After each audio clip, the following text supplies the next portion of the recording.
Hello once again. This is your Professor Danny Kabulay and we are now in video lecture number 4 for week number 8. What are the typical questions in a job interview? Well, there's so many questions that can be asked.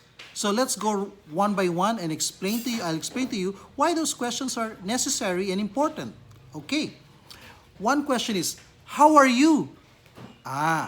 Binabati ka ng interviewer, kailangan sumagot ka. You can say something like, I'm okay, I'm fine, thank you. Okay? Kailangan sasagot tayo ng magalang at masayahin tayo dapat. Okay? Because pag hindi ka sumagot, ang tingin sa'yo is nabero, is nabera. Second question, did you have difficulty locating our office? Ayan, titignan nyo kung naligaw ka ba or nahirapan ka or madali lang para malaman mo yung lugar nila. So you can say something like, oh, it was very easy. I live within this area. Okay, so, or it took me only 2 rides. It was easy to locate. Or I had difficulty. I got lost but I found my way back. So those are possible answers. Another question is, why should we hire you? Dito dapat hina-highlight natin yung mga strengths natin. Pag tinanong yung, bakit ka kailangan i-hire ng company? Bakit ikaw ang pipiliin? At hindi yung mga ibang kalaban mong aplikante. Kailangan i-highlight mo yung mga strengths mo. Kung saan ka magaling. Yung strengths mo sa trabaho. Okay? Yan ang tamang sagot dyan sa tanong na yan. Why do you change jobs frequently? Halimbawa, nakita sa biodata mo na palipat-lipat ka ng trabaho. Okay. Kailangan ang isasagot mo dyan, reasonable. For example, maaring ikaw ay nagkasakit or maaring ikaw ay nalayuan sa trabaho, yung location ng trabaho mo has become taxing for you, okay?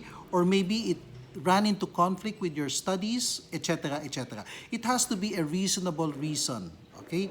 An excuse that is acceptable. Hindi ka pwede magpalusot, okay? And you are not supposed to lie. Hindi ka dapat magsisinungaling sa interview. Mabubuking ka.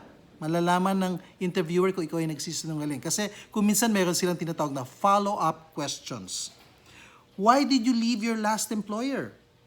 Maraming possible reasons why you leave an employer. Maybe the salary is too low, maybe the location is too far, or maybe the kind of work you do is no longer interesting, or maybe the company is too magulo yung company, masyado mapolitika, okay? Those are valid reasons. Or maybe your boss, you don't like your boss anymore. Your boss has been abusive, pwede rin yun, okay? So, wag ka lang magsasabi ng kasinungalingan. Okay, just tell the truth. I want a better environment. That's why I applied in your company. How come you stayed for only a few months with one employer? For example, sandali ka lang sa isang employer. Again, you have to tell the truth. Which company did you enjoy and find most fulfilling? Ayan, be honest also. And give an explanation to your answer. Why are you pursuing this career in HR? Okay, bakit mo gusto mo magkaroon ng career sa human resources? You have to be honest about it. Okay? What is your biggest dream? Okay, that's a very easy question to answer. Pero dapat ang dream mo related sa career, ha? Hindi yung biggest dream ko is to have a big family, to have a happy family. Hindi ganon. Okay? What type of boss do you like? Again, be honest. Mention the characteristics of a boss that you like. What type of boss don't you like? Again, you have to be honest. Ano yung ayaw mo sa isang boss? Then, what steps are you taking to improve your skills and competencies? Okay? Enumerate. Maybe nag-aaral ka, you're taking short courses, you're taking TESTA courses, or you're taking online courses, you're reading a lot of books, okay?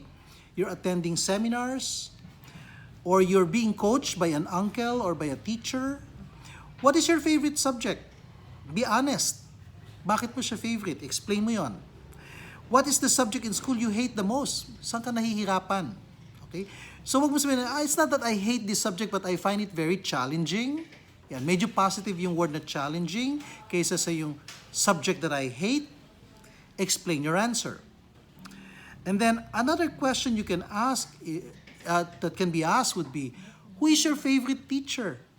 Okay, explain mo bakit favorite mo yung teacher na yun. Dapat favorite mo siya kasi may natututunan ka, mabait siya, very concerned siya, maasikaso, Ayan. Huwag mong gagawin siya. Favorite ko siya kasi gwapo, kasi maganda, kasi, sexy. Those are not the right reasons. Okay? Ang tingin sa inyo, manyak. Ang tingin sa inyo, fangirl or fanboy. Okay? So that's not very positive then. Who is the teacher you dislike the most? Okay, again, the word dislike is not a good term. Or maybe, who is the teacher who challenged you the most? Ayan. Explain why. Saan ka nahirapan? Kasi nahirapan ka doon sa subject niya. Okay? Pero, makakatulong sa'yo. Okay? Describe what is a typical day for you. Are you willing to work overtime? What is the most challenging task or assignment given to you? Did you manage it? How did you manage it? What is the toughest problem in life or at work you encountered?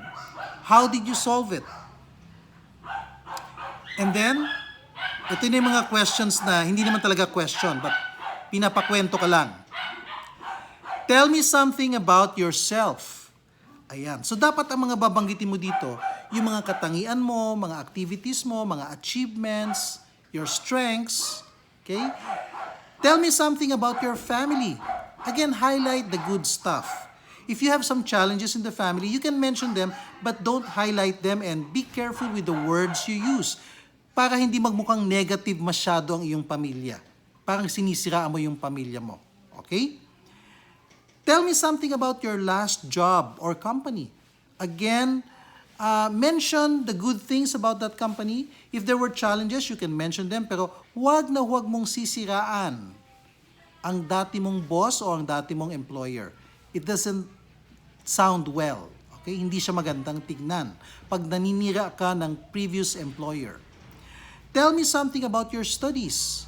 Okay? So, dapat i-highlight mo yung academics. Hindi yung, I joined a beauty pageant, I joined this and that. No? Maganda rin ibanggitin ang extracurricular activities, pero dapat ang focus mo ay academics. Then there's the question on, what hobbies or pastime do you have? Bakit tinatanong siya? Para makita kung ikaw ay well-balanced person. What extracurricular activities did you have in school? Para malaman na hindi ka nerd, na ikaw ay sociable. Okay? You're a sociable student. Therefore, you're a sociable person. Madali kang makisama. Meron kang teamwork. How come you had a failing grade in school? Naku, kailangan i-explain mo mabuti yan. Bakit ka bumagsak? Ano yung mga naging problema mo? Be honest. Honesty is the best policy. How come you have dropped a subject in school? So when you drop a subject, hindi naman siya bagsak, pero ipaliwanag mo rin yung difficulties mo kung bakit. Dropping is better than getting a failing grade. Take note of that. Kaya pag pinagda-drop na kayo ng teacher, mag-drop na kayo. Kasi pag nakitang failing mark ka, ibig sabihin, you're not a good student. Okay? Yung dropping naman, nagkaroon ka lang ng problema, pero hindi ka masamang estudyante.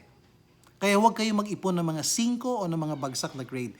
Yan ay magiging hindrance or barrier para kayo ay makakuha ng magandang trabaho. Kasi hindi kayo ang magiging preference. Hindi kayo ang pipiliin pag nakita nila na may mga bagsak kayo sa school. Okay? Your performance in school is a reflection of how you will perform as an employee. Good student is translated as good employee. Bad student is translated as bad employee. Take note of that. Some recruiters can be very, very biased. And then another set of questions would be, ito na yung tinatawag natin ng mga stress questions. No? If you found out that your boss was stealing money from the company, how would you react? Ire-report mo ba siya? What will you do? Medyo mahirap yung tanong na yan. Matetest yung values mo at yung loyalty mo. If your attractive boss was making a pass at you or sexually harassing you in exchange for a promotion, how will you handle it? Okay? Sasakyan mo ba yung trip ng boss mo na manyak? If you were given a choice between work and family, what would you choose? Anong mas matimbang sa'yo? That's a very difficult question. It is virtually impossible for you to submit your report on the designated deadline. What will you do? Anong paraan ang gagawin mo? Another difficult question. So those are what you call stress questions. Okay? So here's the exercise. I will ask you some stress questions. You were interviewed by your prospective boss. You find your boss very attractive, and after a year, you find yourself in love with him or with her. Your boss also likes you a lot, and the two of you became engaged. Ayan, kayo na yung magsyota at mukhang magpapakasal na kayo. Nagkainlaban kayo, there's nothing wrong with that. However, merong policy ang company na anti-nepotism policy. Bawal ang magkamag-anak. So kung magpapakasal kayo, one of you has to resign. Question, are you willing to resign for love? That's a very difficult question. If that was asked to you in an interview, how will you respond? I'll see you in the final video lecture number 5. See you around.